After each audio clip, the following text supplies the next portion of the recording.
बारान रहमत आज न्यूज़ की सहरी ट्रांसलेशन में एक बार फिर आपको खुशामदीद कहते हैं। सबा ने जो निहारी बनाई थी, झटपट निहारी, वो ऑलमोस्ट तैयार हो चुकी है। डन हो चुकी है जी। अच्छा, आप ये बताएं ड्रिंक में क्या बना रही हैं आप? स्ट्रॉबेरियाँ नज़र आ रही हैं मुझे तो। यस, ये है strawberry laban. This is middle eastern drink. Strawberry laban. Laban, yes. Laban, okay. Easy words में स्ट्रॉबेरी की लस्सी, क्योंकि दही से बनती है। हमारे लोगों का इजी लफ्ज़ समझाया करें ना, वो लबन पबन गलत गलत बोलते फिरेंगे तो। स्ट्रॉबेरी की लस्सी, ओके, बनती कैसे है? अच्छा, तो बहुत सिंपल है।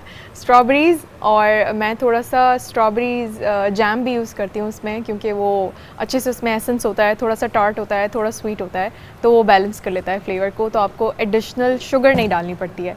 तो बेसिकली योगर्ट यानी दही और स्ट्रॉबेरीज़ और स्ट्रॉबेरी जैम और थोड़ा सा मिल्क, ताकि वो बहुत ज़्यादा गाढ़ा ना हो, थोड़ा सा रनी कंसिस्टेंसी हो, ताकि आप उसको पी सकें। जी। ब्लेंड कर दें एंड इट्स रेडी। और कितनी मतलब ये जो है, ये कितनी आसान चीज़ें हमें बता रही होती हैं, ये इनकी एक बड़ी अच्छी क्वालिटी। अच्छा, मुझे सबा एक बात आप बताएं कि बात ज़ाहिर हुस्न अखलाक पर हो रही है, तो कभी कभी ऐसा होता है कि आप अपने अखलाक से थोड़ा ज़रा ऊपर नीचे हो जाता है बंदा गुस्से में, तो वो कौन सा ऐसा टाइम होता है कि जब जो आपको बर्दाश्त नहीं हो पाता? कोई ऐसा होता है? क्या चीज़ बर्दाश्त नहीं हो पाती? अक्सर मैं कोशिश करती हूँ कि ना हो इस तरह, लेकिन सिंस इंसान है, कभी ना कभी तो ऐसा हो जाता है कि आपको सामने वाले पे गुस्सा आ ही जाता है। तो रीज़न क्या? किस रीज़न मोस्टली होता है कि मुझसे ना गलत कलामी, यानी कोई मुझे ऐसा नज़र आ रहा है कि शायद झूठ बोल रहा है और मुझे पता है कि ये झूठ है और वो बोल रहा है कॉन्फिडेंटली, तो मुझे गुस्सा आ सकता है। पर गुस्सा आके आप हाइपर हो जाती हैं उस पर, पूरा हाइपर हो जाती है। ये अच्छी बात है वैसे, इंसान को झूठ नहीं बोलना चाहिए, लेकिन हमारे यहाँ ऐसे बड़े लोग हैं जो इतना कॉन्फिडेंटली झूठ बोलते हैं। मैं आपको बताऊं, इतना झूठ भी बोल रहे होंगे और इतने कॉन्फिडेंस से बोल रहे होंगे कि बस अल्लाह ताला सबको सच बोलने की तौफीक अता फरमाए। फरजाना, आपकी जानिब में आऊँगा। नर्सिंग पे जैसे कि हमने बात की, स्कोप के हवाले से बात की। अच्छा, अगर हम नर्सिंग के शोबे में देखते हैं तो ज़्यादातर क्रिश्चियन बरादरी के लोग ज़्यादा आते हैं, हमारे मसीह भाई बहन ज़्यादा आते हैं। इसका माइनॉरिटी, इसका रीज़न क्या है? एज़ पर माई नॉलेज के उसका रीज़न ये भी हो सकता है, मतलब आई एम नॉट श्योर कि उसका यही रीज़न होगा, बट मुझे ऐसा लगता है कि उनकी कम्युनिटी, जैसे मेरे कुछ कोलीग थे या मैं जिन लोगों को लीड कर रही हूँ वो हैं, तो उनकी कम्युनिटी की तरफ या उनकी फैमिली की तरफ से भी एम्फसाइज़ किया जाता है कि आप इस फील्ड को चूज़ करो। एंड दूसरा कोई इतना वो रीज़न नहीं होता। वो पढ़ने में भी कुछ जो बच्चियां हैं हमारे पास, वो 7 डे स्कूल से पढ़ी हुई होती हैं and they are very good in English and in technical knowledge भी उनकी बहुत अच्छी होती है। तो इसका ये रीज़न तो बिल्कुल भी नहीं हो सकता कि उनकी बेस स्ट्रॉन्ग नहीं है। उनकी बेस बहुत स्ट्रॉन्ग होती है।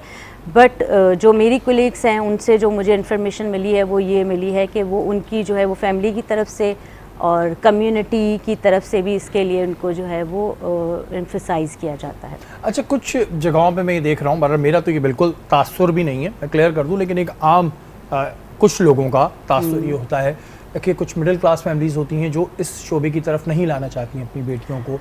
और कई दफ़ा हमने ऐसी चीज़ें भी सुनी हैं, अल्लाह आलम सच हैं या झूठ हैं, कि हैरेसमेंट के कुछ वाक़यात सुनने में आते हैं। इस पे क्या कहेंगे आप? अच्छा, ये मिथ्स हैं। लाइक ऐसा है कि कुछ जो नर्सेस के लिए लोगों ने माइंडसेट जो अपने बनाए हुए हैं कि ना नर्सेस के लिए, वो भी मुझे जो है वो उसको आज इस शो में मैं आप लोगों को बताना चाह रही हूँ कि ये इंडिविजुअल का होता है अपना, कि आपकी अपब्रिंगिंग कैसे हुई है, आप किस बैकग्राउंड से हो, आपका ताल्लुक़ जो है वो किस उससे है, तो ये इंडिविजुअल का होता है। उससे कोई किसी शोबे का ताल्लुक़ नहीं होता।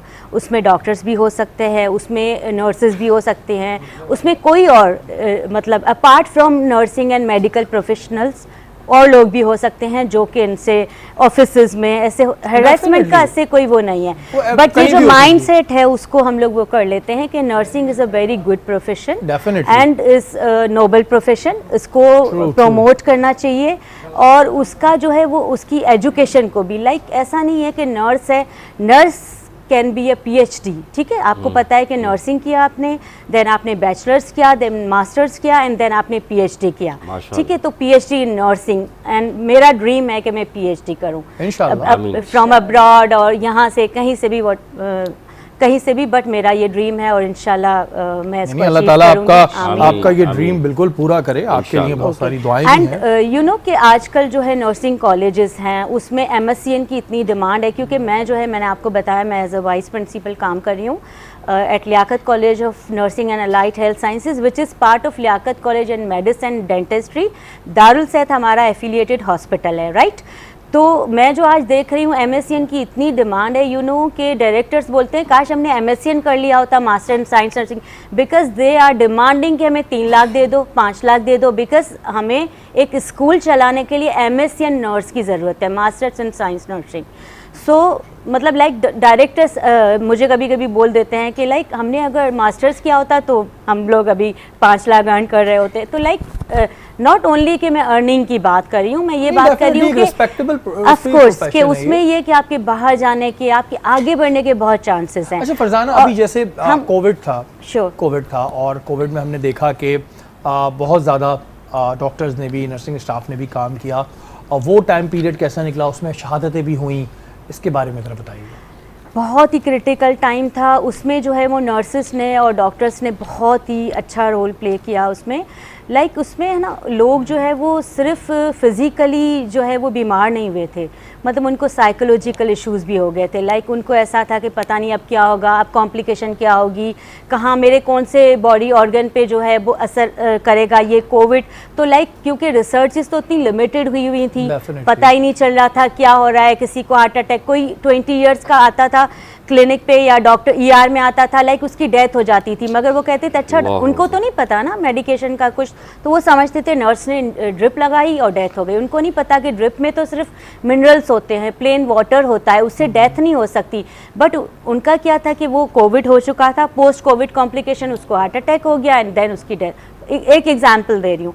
तो लाइक लोगों के इतने मिथ्स थे, पर उनको अवेयर करना, अवेयरनेस सेशन करना, मैंने खुद अवेयरनेस सेशन अटेंड भी किए हैं और करवाए भी हैं। मैं एज अ कोऑर्डिनेटर जो है वो नर्सिंग एजुकेशन सर्विसेज डिपार्टमेंट में काम भी कर रही हूँ, तो उसके रिगार्डिंग मैंने इतने सारे सेशन किए लोगों के ये मिथ्स ख़त्म करने के लिए। और मेन जो हमें इशू आया नर्सेस और डॉक्टर्स को, लोगों को साइकोलॉजिकली इतने इश्यूज़ हुए कि वो इतने ज़्यादा वो हो गए थे कि अब जो है वो सिर्फ इस कोविड ने लोगों की फ़िज़िकल हेल्थ पे असर नहीं किया, इनकी जो मेंटल हेल्थ पे बहुत असर किया, जिसकी वजह से हमें मेंटल हेल्थ के सेशंस भी कराने पड़े। और बिल्कुल इसी वजह से जो डॉक्टर्स थे और नर्सेस थे, इन्हें फर्स्ट लाइन ऑफ डिफेंस का भी खिताब दिया गया, और बहुत ज़्यादा वो एक बुरा वक्त था। जिस तरह याद है, हम पिछले साल नशरियात कर रहे थे और दुआ कर रहे थे, लेकिन ये एक बड़ा अल्लाह ताला का करम है कि अल्लाह ताला ने हम सबको हिफाजत के साथ उससे निकाला, और अल्लाह ताला आगे भी सबको महफूज रखे, पूरी दुनिया को महफूज रखे, क्योंकि पता नहीं होता कि कब कौन सी वबा आ जाए। और एक ऐसी वबा आई थी जिसने पूरी दुनिया को जो हिला के रख दिया था। लेकिन यहाँ एक बार फिर सलाम पेश करूँगा अपने उन डॉक्टर्स को, अपने नर्सिंग स्टाफ को, जिन्होंने उस सूरत हाल में काम किया और एक बहुत अच्छा काम किया। फरजीन, आप क्योंकि फ़िटनेस ट्रेनर भी हैं, तो थोड़ी उसके हवाले से भी हम बात करते हैं। हमें याद पड़ता है कि पहले सिर्फ एक जिम हुआ करता था और उसमें जाएं, एक वो ट्रेडमिल होती थी और सिंपल ट्रेनिंग होती थी। अब नए नए फॉर्म्स आ गए कि without weight, without machines weight lose हो रहा है और आपकी बिल्ड भी बन रही है। ये जो जिद्दतें जिसे हम कहेंगे, जिद्दतें कैसे आई, किसने इन्वेंट करी ये तो मुझे नहीं पता, टू बी ऑनेस्ट मुझे ये नहीं पता। मगर फिटनेस इंडस्ट्री इतना ग्रूम हो गया है पाकिस्तान में कि अब आप घर बैठे हुए भी, क्योंकि इतने सर्टिफाइड ट्रेनर्स हैं माशाल्लाह से पाकिस्तान के पास, इतने नॉलेजेबल ट्रेनर्स हैं, नोन ट्रेनर्स हैं जो आउट ऑफ कंट्री में भी ट्रेनिंग्स कराते हैं। आउट ऑफ कंट्री के जो लोग होते हैं वो पाकिस्तान के जो ट्रेनर्स हैं उनको अप्रोच करते हैं कि हम लोग को ट्रेनिंग कराएं। तो बात आपकी ये थी कि ईजी किस तरीके से हो गया। अब आप ऑनलाइन ट्रेनिंग करवा सकते हैं। अगर being I am a fitness trainer तो मैं ऑनलाइन ट्रेनिंग भी करा सकती हूँ। जिम ऑब्वियसली मैं भी जिम में ट्रेनिंग कराती हूँ। होम ट्रेनिंग करा सकते हैं। किसी मतलब अगर कोई फैमिली घर से बाहर नहीं निकल सकती, कोई फीमेल है जिसको इशू है, उनके बच्चे हैं, हस्बैंड नहीं है साथ, बाहर रहते हैं, मेरे क्लाइंट्स हैं, मैं होम ट्रेनिंग कराती हूँ। तो अभी बहुत इजी हो गया है कि आप ऑनलाइन भी करा सकते हैं, होम ट्रेनिंग्स करा सकते हैं, जिम में ट्रेनिंग करा सकते हैं। एक रूम के अंदर भी ट्रेनिंग हो सकती है? एक रूम के अंदर भी ट्रेनिंग हो सकती है विदाउट वेट्स। अच्छा, वेट्स के साथ भी कार्डियो विदाउट वेट, किसी के पास नहीं है वेट्स तो उसमें भी ट्रेनिंग हो जाएगी। एग्जैक्टली हो सकती है, कार्डियो। अच्छा, कुछ ऐसी चीज़ें आई हुई हैं, मैं किसी का नाम नहीं ले रहा, कि इतने दिन इस डाइट को इस्तेमाल करें तो आपका वेट जो है वो कम हो जाएगा, ये सही है हेल्थ के लिए? मेडिसिन नहीं, कुछ ऐसी डाइट्स आई हुई हैं कि आप ये इतने दिन लें तो आपकी वेट कम हो जाएगा, ये हो जाएगा, तो ये सही होती है वैसे? ये एकदम से वेट गिरना ठीक है या ग्रेजुअली गिरे? एकदम से वेट गिरना तो अनहेल्दी होगा। मतलब आप डिफरेंस खुद कर सकते हैं कि एक आप मेडिसिन यूज कर रहे हैं, उसके साइड इफेक्ट कितने हैं। आप कोई थेरेपी करा रहे हैं, उसके साइड इफेक्ट कितने हैं, कितने वक्त तक। मार्केट में थेरेपीज आई हुई हैं कि यहाँ से आपकी चर्बी कम, ना एक्सरसाइज ना कुछ और ये लें। कुछ आपके पास ऐसे कॉम्प्लिकेशंस आती हैं कि पेशेंट आ गया यार ये कराया था अब तो और मसला हो गया, आया ऐसा कुछ नजर में? नहीं, मेरे पास ऐसा कोई क्लाइंट नहीं आता जो मुझे बोले ऐसे ऐसे ऐसे ऐसे। मेरे पास अच्छे क्लाइंट आते हैं, सारे ग्रूम क्लाइंट आते हैं। नहीं, लेकिन इसमें अच्छे या बुरे की बात नहीं होती, इसमें होता ही है कि कभी कभी लोगों को एक कहते हैं ना अट्रैक्ट कर जाता है एक चीज़ कि भाई चले हम मेहनत ना करें और हम ये कर लें, लेकिन उसके बाद फिर साइड इफेक्ट मैंने सुना है, मैंने कहा शायद आपको भी इसका इल्म हो। अच्छा, मुझे ये बताएं कि वेट ट्रेनिंग तो एक अलग वो होती है, अमूमन लोग ये समझते हैं कि जी डाइट का इतना ख़ास वो नहीं होता। थोड़ा सा आप बताइएगा तो आपके बताने से ज़्यादा फ़र्क पड़ेगा मुझे, तो क्योंकि पता है डाइट कितनी ज़रूरी है और वेट ट्रेनिंग और डाइट में से ज़्यादा इंपॉर्टेंट क्या है? डाइट ऑब्वियसली आपकी एक लाइफ के लिए बहुत ज़रूरी है, मेंटेन डाइट। अगर आप अभी हम जैसे रमज़ान चल रहे हैं, सबसे ज़्यादा वेट गेन होता है रमज़ानों में, क्योंकि हम अपनी बैलेंस डाइट नहीं कर पाते। हम डीप फ्राई खाते हैं, हम एक पोटैटो लेते हैं, अगर मतलब पोटैटो ले रहे हैं, हम उसको बॉयल करके खा रहे हैं, उसका छिलका उतार देते हैं और वो खा रहे हैं, उसमें 100 ग्राम वो कैलोरीज हैं, 100 कैलोरीज हैं। और अगर हम उसको फ्राई कर लेते हैं, उसकी 250 350 कैलोरीज हैं, तो मतलब हम उसकी डबल कैलोरीज इनटेक कर रहे हैं। तो हमें डाइट मेंटेन करना बहुत ज़रूरी है।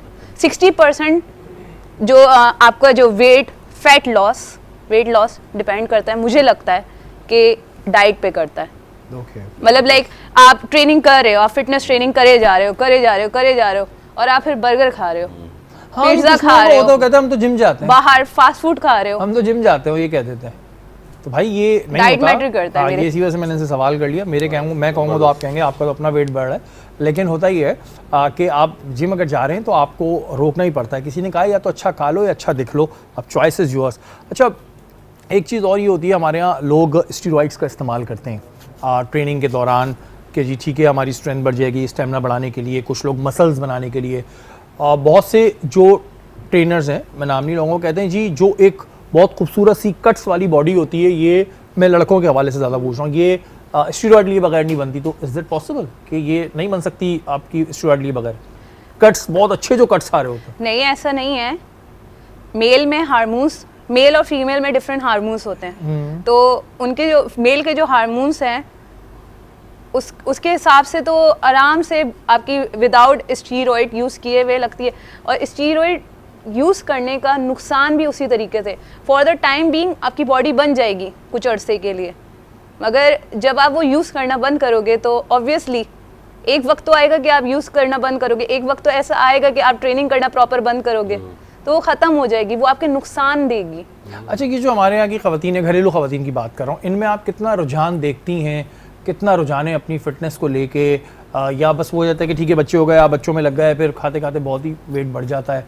रुझान है? जब से कोविड हुआ है ना, उस वक्त से ज़्यादा हो गया है। फीमेल्स और मेल जो है वो ज़्यादा पंक्चुअल हो गए हैं कि अपनी फिजिकल एक्टिविटी के लिए वॉक करना। इवन मेरी फैमिली में भी मेरी सिस्टर अभी वो डाइटिंग और ट्रेनिंग कर रही है, मतलब शी इज़ वेरी पढ़ाकू, मगर वो खुद से ट्रेनिंग कोविड के टाइम पे मुझे याद पड़ता है मेरा 2 साल जिम छूट गया था कोविड के टाइम पे। कोविड के टाइम पे तो जिम बंद हो गए थे, सबसे जो बड़ा प्रॉब्लम आया था, और बहुत से लोगों को जिम में ही आदत होती है, वो कहते हैं घर पे होती नहीं है, फिर पार्क्स बंद थे। तो कोविड के टाइम पे कैसे लोगों ने मैनेज किया?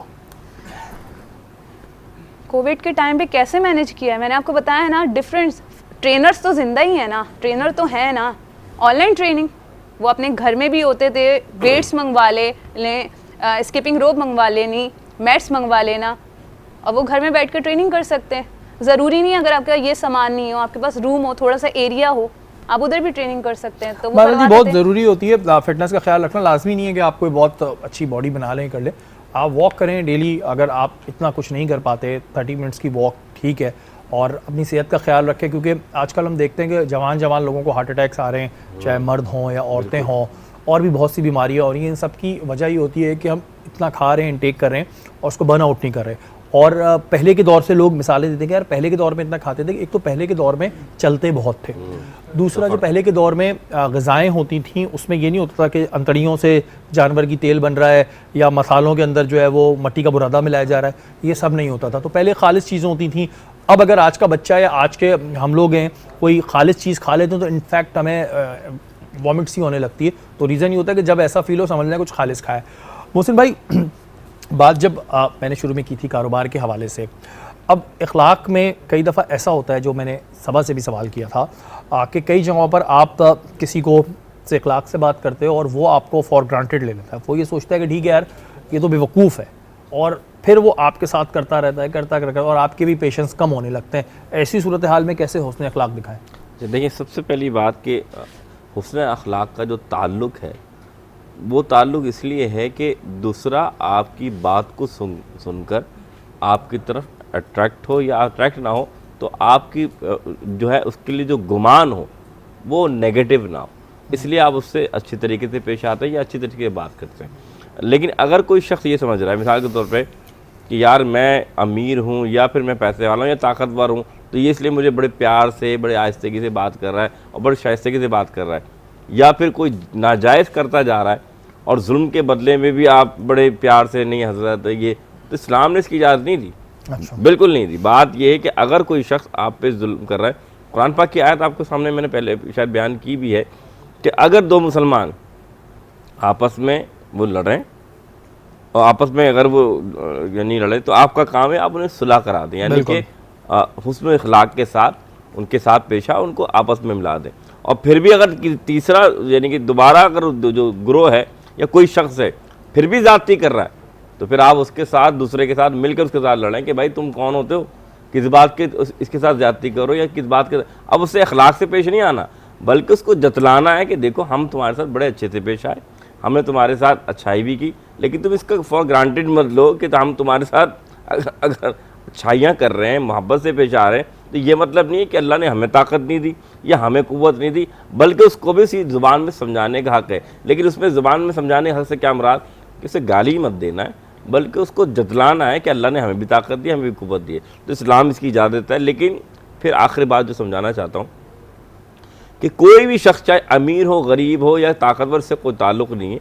असल ताल्लुक़ ये है कि आप जो बात कर रहे हैं, हक़ बात कर रहे हैं, सच बात कर रहे हैं, अगर वो अखलाक से पेश होता है तो भी ठीक है, अगर वो अखलाक से पेश नहीं आ रहा तो आप भी उसी तरीके से बात कर सकते हैं। अच्छा मोहसिन भाई, जो आज का दौर है, जो आज कल हालात चल रहे हैं, हम कहीं देखते हैं तो किसी की जॉब छूटी हुई है, बेरोज़गार है, फाइनेंशियल इश्यूज़ बहुत हैं, फैमिली इश्यूज़ बहुत हैं, इतनी सारी फ्रस्ट्रेशन को लेकर हम मुस्कुरा के कैसे मिलें, अखलाक को बेहतर कैसे करें? क्योंकि लोड बहुत है दिमाग पर, इसने कुछ कह दिया, उसने कुछ कह दिया, लाइफ में बहुत हर्डल्स चल रही हैं, और फिर हम अखलाक कैसे दिखाएं? देखिए, सबसे पहली बात, अगर आपके अखलाक ना दिखाने से क्या आपके मसले हल हो जाएंगे?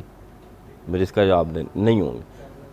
अगर आप अखलाक दिखाएंगे तो अखलाक से आपको भले मसले हल हो या ना हो, लेकिन आपको सदक़े का सवाब ज़रूर मिल जाएगा। लेकिन एक ह्यूमन नेचर भी तो होती है ना मोहसिन भाई, ह्यूमन नेचर है कि भाई अब चिड़ा हुआ है तो उस वक्त उसको कोई बर्दाश्त नहीं हो रहा था। बहुत कम लोगों में मिलता है। देखें अल्लाह के रसूल ने क्या फरमाया, कुरान पाक में अल्लाह ने कैटेगरी बता दी, वल काज़िमीनल गैज़ा। जब एक मुसलमान को गुस्सा आता है ना, तो उसकी सबसे पहली कैटेगरी है वो गुस्से को पीने की कोशिश करता है। वल आफ़ीन अनिन नास, दूसरा काम ये कि वो माफ़ भी कर देता है। कि आप में दूसरी सिफत ये हो कि आप समझ रहे हो कि यार इसने मेरे साथ ज़्यादती की है, चाहे तो बदला ले सकते हैं, क्योंकि हुजूर ने फरमाया पहलवान वो नहीं है जो पिछाड़ दे, पहलवान वो है जो गुस्से के वक्त जानता है कि मैं इससे बदला ले सकता हूँ, मैं इसके साथ बहुत बुरा कर सकता हूँ, लेकिन अपने गुस्से को पी जाता है। जी नाज़रीन, सहरी का दस्तरखान सज भी गया और हमने खा भी लिया। इससे पहले मैं मेहमानों से पूछूं उन्हें निहारी कैसे लगी। सीरियसली बहुत अच्छी इन्होंने बनाई थी और स्पाइसी थी। तो बहुत ही ज़्यादा ये अच्छी लगी। इसके साथ अगर बॉयल्ड राइस होता है ना तो बहुत अच्छा लगता है, तो वो भी बना लेती है यार, क्यों नहीं बनाई आपने, बना लेती। जी फरजाना कैसी लगी बहुत आपको? अमेजिंग, बहुत अच्छी थी, Thank बहुत you, टेस्टी थी और thank माशाल्लाह बहुत अच्छी बनाई टेस्ट है ना इनके हाथ में? बिल्कुल है, चले, बिल्कुल है। आप बताएं जी, आपने तो अच्छा हमें नहीं पता था जो फरजीन इनकी डाइट पे होती है ना, लेकिन फिर इन्होंने थोड़ा बहुत तो टेस्ट किया है।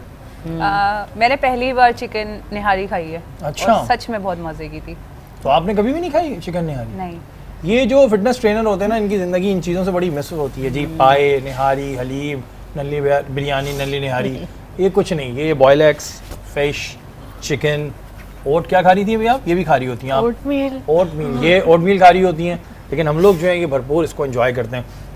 ऐसा फरजाना, वैसे ये जो हमारा सेगमेंट होता है, इसमें हम जो हमारे गेस्ट आते हैं उनसे भी उनके बचपन के बारे में जानना चाहते हैं। तो आप बचपन में कैसी थी, कितनी शरारती थी या नहीं थी, बच जाती थी, क्या करती थी? नहीं, बहुत ज़्यादा नॉटी थी और एक दिन जो है वो मैंने अपनी बहन को जो है वो बहुत ज़ोर से काटा था। हाय हाय। उसके बाद मैं छुप गई थी मेरी नानी के घर पे जाके। उसके बाद पूरा दिन जो है वो मेरे माँ बाप मुझे ढूंढते रहे, पेरेंट्स मेरे ढूंढते रहे। उसके बाद शाम को जब उनको पता चला, क्योंकि वो परेशान हो गई, मैं पता नहीं कहाँ चली गई, और उसके बाद जब उनको पता चला कि मैं नानो हाउस में छुप गई हूँ, उसके बाद मेरी खूब पिटाई हुई। कितने साल की थी आप? मुझे लग रहा है मैं 6-7 ईयर्स की होंगी। 6-7 में बच्चे इतने शार्प हो जाते हैं, देख रहे हैं आप, जाके छुप गए। 6-7 में तो बहुत ज़्यादा शार्प होते हैं। आजकल तो बच्चे पैदा होते ही इतने शार्प होते हैं। आजकल के तो भाई अल्लाह बचाए। आप बताएं, आप तो वैसे होंगी बहुत शरारती, क्योंकि आपने पहले ही बोल दिया मैं टॉम बॉय थी, तो मैं आपकी अभी भी बहुत शरारती। अभी भी शरारती हैं माशाल्लाह। अच्छा आप मुझे बताएं, वैसे क्या अमूमन शरारतें ज़्यादा आपकी रहीं और जिस पे डांट भी पड़ती हो, या डांट वाट नहीं थी? क्योंकि आप लोग अम्मी से डरते हैं, ये तो मुझे पता चल गया, ये तो पता चल गया इतनी देर के इंटरव्यू में। बहुत। हाँ, तो किस बात पे ज़्यादा डांट पड़ती थी? शरारतें ऐसी नहीं होती थी कि डांट पड़े, क्योंकि काम ज़्यादा थे, मगर बाहर चले जाना। अच्छा आप जैसे जब कोई हम जब छोटे थे तो हम सोचते थे अगर हमने शरीफ शरारतें थी नहीं, मेरी। हम जब छोटे थे ना मासूमाना। तो हम सोचते थे कि अगर हमने जूडो कराटे सीख लिए तो हम सबको मार सकते हैं। तो आपने कभी ऐसा हुआ कि जूडो कराटे सीखने के बाद किसी लड़के को भी मारा हो जिंदगी में? कभी हुआ ऐसा? जूडो कराटे सीखने से पहले मेरी एक लड़ाई हुई थी ठीक है। स्कूल में, बहुत बुरी लड़ाई हुई थी। 1 मंथ के लिए सस्पेंड कर दिया था। अरे क्या कर उसके दिया बाद था ही अम्मी अब्बू ने ना पिट कर आए थे। बहुत लड़कियों ने मारा था, 2 लड़कियों ने बहुत मारा था। उसके बाद अम्मी अब्बू ने कहा कि तुम जूडो कराटे सीख ही लो। अच्छा इसी चक्कर में आप जैकी चैन बनने गई थी? आपने सोचा कि चलो बन जाते हैं तो फिर कुछ होता है। अच्छा आप ये बताएं, ऐसे ये जो हमारी शेफ़ है ना, ये बड़ी बेचारी मासूम सी हैं और बिल्कुल ये अगर कोई ज़ोर से साउंड भी होता है ना तो ये थोड़ा डर जाती हैं। ये इस तरह की हैं, बहुत सेंसिटिव हैं ये। आपका कभी हुआ ऐसा कभी ज़िंदगी में एक्सपीरियंस, बचपन की कोई लड़ाई वड़ाई? जी मार धाड़ वाला, वायलेंस से बहुत दूर रहती हैं। आपस में जैसे शरारतें करते हैं बहन भाई, हाँ वो बहुत ज़्यादा किए हैं, एक दूसरे को मारा है और मार मार के भागे हैं कि वो पीछे पीछे भाग रहे हैं। लेकिन उसके बचपन का जो रमज़ान था आपका, वैसे वो कैसे गुजरता था? अब मिस करती हैं कि आप बड़ी हैं गालिबन सब में, तो अब आपकी रिस्पॉन्सिबिलिटीज़ बड़ी ज़्यादा हैं, तो आप क्या मिस करती हैं वो बचपन का रमज़ान? हाँ बचपन में एक्चुअली मुझे जो पार्ट मिस करती हूँ ना मैं, वो ये होता है कि ईद के ड्रेसेस की जो एक्साइटमेंट होती थी ना, है ना, लेकिन अब वो होती नहीं है। अब हम जैसे थ्रू आउट द ईयर और वैसे भी एक डिफरेंट तरह की हाँ चल रहा होता है वो। नहीं तो ईद के टाइम पे ना, और मुझे याद है एक टाइम पे हम ये भी करते थे कि ड्रेसेस ना अपनी कज़न से और फ्रेंड्स से नहीं दिखाना, ईद वाले दिन ही दिखाएंगे और इस तरह करके। तो वो एक होता था कि गिफ्ट्स एक्सचेंज हो रहे हैं और ड्रेसेस की एक एक्साइटमेंट है। और बचपन में एक कार्ड्स आते थे, हाँ, Yes, पोस्ट कार्ड। ईद एक कार्ड्स रुपए और- का एक रुपए का एक दूसरे को देना। उसमें बच्चों की तस्वीरें होती थी, कभी कभी और ऐसी मसाजिद की भी होती थी और ज़्यादातर इंडियन एक्टर्स की होती थी। एग्जैक्टली। जो पीछे favorite फिर है वो शेर भी लिखते थे, दे रहा हूँ कार्ड तुझको रखना संभाल के, जब याद मेरी आए देखना निकाल के। दोस्तों में होता था, दोस्तों में होता था। बचपन में इस तरह का बड़ा हुआ था। तो आप लोगों को वैसे कोई आता है बचपन की याद, कोई ऐसी चीज़? वो तो बहुत खूबसूरत होता है, बचपन कहाँ वापस आता है। वापस तो नहीं आता, लेकिन कभी मिस करते हैं ना हम। जैसे अभी हम दस्तरखान पे बैठे हुए हैं तो हम बहुत सी चीज़ें रिकॉल होती हैं, तो आपको ऐसा कुछ कभी रिकॉल हुआ हो? बहुत अच्छी अच्छी यादें हैं बचपन की, तो रिकॉल होती हैं। भाई बहनों की शादियां हो गई तो उनको बहुत याद करते हैं, उनकी जो शरारतें हैं मिस करते हैं उनको, और फिर डिस्कस भी करते हैं जब फैमिली में बैठते हैं। तो आपने मेरे साथ ऐसा किया था, फिर एक दूसरे को ब्लेम गेम चल रही होती है, ब्लेम गेम कि तुमने ऐसा किया था, नहीं तुमने नहीं, मैंने किया था ऐसा। तो ऐसा तो चलता है, पुरानी बातें निकलती हैं। अच्छा वैसे ये जो नर्सिंग स्टाफ है ये बेचारे किस तरह अपने रमज़ान, क्योंकि ऑफिस भी है, फिर एकदम रोज़ा खुल गया, तो किस तरह आप लोग करते हैं वहीं हॉस्पिटल में ही? और हाँ, मैं तो अब ठीक एकेडमिक साइड पे हूँ, बट मुझे पता है नर्सिंग का कि वो लोग क्या करते हैं कि उनको ओवर टाइम मिलता है, फिर उनको जो है वो जो डबल कर लेते हैं, फिर उनको नेक्स्ट डे इस तरह का रोटा बनता है, उनका सुपरवाइजर्स होते हैं, फिर एडजस्टमेंट करते हैं, उनकी एक्सचेंज होती रहती हैं। जी अच्छा फरजीन, आप मुझे बताएं कि जैसे आपने बताया कि आपकी तीनों बहनें सेम फील्ड में, सबसे बेस्ट कौन है? नक्श क्यों बेस्ट क्यों है भाई? वो पाकिस्तान नंबर 1 है, मगर उसको सिर्फ मैं ही मार सकती हूँ। क्यों, कैसे? तो ये मार धाड़ हो रही है भाई, क्या हो रहा है भाई? अब इसका मतलब ताइक्वांडो वाले यही हैं तो यही best बात है ना? होगी मार धाड़ की। क्योंकि वो मुझसे डरती है। हम लोग प्रैक्टिस इतना करते हैं एक साथ। लास्ट हमारी एक इंटरनेशनल फाइट हुई है -53 में, बाय चांस -53 में मुझे भी खेलना था, उसने भी खेलना था, हम मतलब 2 टीम्स बन रही थी, तो अलग टीम से वो खेली, अलग टीम से मैं खेली। पाकिस्तान ओपन था, लोग कहते थे बहनें हैं क्या खेलेंगी। दोनों ने हमने एक दूसरे को इतना मारा है इतना मारा है, यहाँ से मेरा ब्लीड निकल रहा था, उसकी फिंगर्स टूट गई थी। ऑब्वियसली वो बेस्ट है, जीती वो, मगर रिंग्स बंद हो गए थे। तो आप लोगों को लड़नी क्या होती? टॉस कर लेते दोनों, जो जीत गया हो गया था तुम जीत गए, टॉस कर लेते? इसमें नहीं भाई, इतनी मुशक्कत करनी क्या जरूरत ऐसा थी? नहीं हुआ था। फाइट के वक्त, फाइट से पहले बैठी हुई है, बोली मुझे समझ नहीं आ रहा नेक्स्ट फाइट कैसे करूंगी। मैंने बोला हेलो, नेक्स्ट फाइट मुझसे ही है, बहुत मारूंगी। अच्छा, ये हम देखते हैं अगर हम अपने पड़ोसी ममालिक में देखते हैं तो इन पे स्टोरीज बनती हैं, मूवीज़ बनती हैं। हमारे मुल्क में कोई नहीं सोचता कि भाई ऐसे 3 बहनें, इन पे भी मूवी बना लो। जानते ही नहीं है। नहीं, गलत है। 11 इयर्स हो गए हैं, बहुत मेहनत की है। नेशनल्स के मेरे पास 5 to 6 गोल्ड मेडल हैं, 6 to 5 सिल्वर मेडल हैं, ब्राउन्स बहुत कम है। अगर मेरे अराउंड सारे मेडल्स गिने जाए ना तो 100+ मेडल्स हैं, क्लब्स, नेशनल, प्रोविंशियल, सबको मिलाकर, मगर कोई नहीं जानता। ये देखें भैया, बड़े अफसोस की बात है ये, मैं सही बताऊं, मुझे बड़ा इस पे एतराज़ भी रहता है कि भाई ये हमारे असली हीरोज़ जो भी हैं बैठे हुए, हीरोइन बोलूँगा तो गलत हो जाएगा, ये हमारे हीरोज़ है, रियल लाइफ आपके सामने बैठी हुई हैं, और ये इनकी बड़ी एफर्ट है। आप यकीन माने कि बहुत मेहनत है। ये हम इस वजह कह रहे हैं कि हम अगर 1 महीना भी वेट ट्रेनिंग करते हैं सपोज़, और थोड़ा सा भी काम करते हैं ना, तो हमें बड़ा लगता है यार एक, लेकिन जितने सालों से करना, फिर मेंटेन रखना, फिर फाइट्स, ये एक बड़ा आपको कभी स्पोर्ट्स का हुआ शौक ज़िंदगी में? कभी आपने खेला हो लंगड़ी पाड़ा, खो खो, इस तरह गेम? स्कूल में, कॉलेज में, yes, volleyball, throw ball, badminton बहुत पसंद था, अभी भी है, जैसे ही मौका मिलता है तो। एक हमारे पास पलवशा बशीर हैं, वो है बैडमिंटन की, तो आपने कभी वैसे सोचा कि मैं आगे जाके करूं कुछ ऐसा? नहीं, आई थिंक नहीं, इस तरह से मैं ऑन अ फैमिली लेवल कभी उस तरह से परसू नहीं कर सकी, क्योंकि वो ज़्यादा था कि एजुकेशन, स्पोर्ट्स, इतना पेरेंट्स को भी उस टाइम पे इतनी अवेयरनेस नहीं थी, और बहुत कम इस तरह के या तो रिबेलियस बच्चों के नहीं मुझे तो यही करना है करके शायद वो करना है। मेरी फैमिली में भी बिल्कुल भी अलाउ नहीं था कि हम स्पोर्ट्स साइड में जाएं, क्योंकि मामा मेरी टीचर हैं गवर्नमेंट, वो भी समझ गए गवर्नमेंट ना? टीचर है। समझ गए वो भी गवर्नमेंट टीचर, तो घर में ही क्लासेस चल जाती होंगी कभी कभी? वो तो करने नहीं देते थे। एक सिस्टर जो है वो जर्नलिस्ट है, दूसरी सिस्टर जो है इंजीनियर है, तीसरी जो है वो डॉक्टर बन रही है, भाई इंजीनियर बन रहा है। तो वो कहते थे क्या तुम फिटनेस ट्रेनर बन रही हो, पहले बोलते थे क्या तुम स्पोर्ट पर्सन बन रही हो, मगर अब कहते हैं माशाल्लाह। देखें, ये आप लोग जितने भी पेरेंट्स हैं, बिल्कुल माँ बाप अपने बच्चों के लिए सही सोचते हैं, इसमें कोई दो राय नहीं है, लेकिन कभी कभी आपके बच्चे में एक ऐसा टैलेंट होता है जिसका आपको भी आइडिया नहीं होता, और वो फिर आपको दुनिया बताती है कि भैया आपके बच्चे में टैलेंट है, और उस वक्त फिर आप बड़े फ़ख्र से कहते हैं हमारा बच्चा है, कहना भी चाहिए, ज़ाहिर है आप ही का बच्चा है। तो अपने बच्चों के टैलेंट को समझें, और इसमें सबसे बड़ी जिम्मेदारी हुकूमत की है। हुकूमत की क्या है कि भाई ये जो इस तरह का टैलेंट आगे आता है ना, इनको आगे लेके जाएँ, इन्हें ये ना करें कि कोई 20 मेडल लेके बैठा है, कोई 30 मेडल लेके बैठा है, कोई जान ही नहीं रहा। ये एक बड़ी गलत चीज़ है। यहाँ वक्त एक ब्रेक के बाद हाजिर होता है।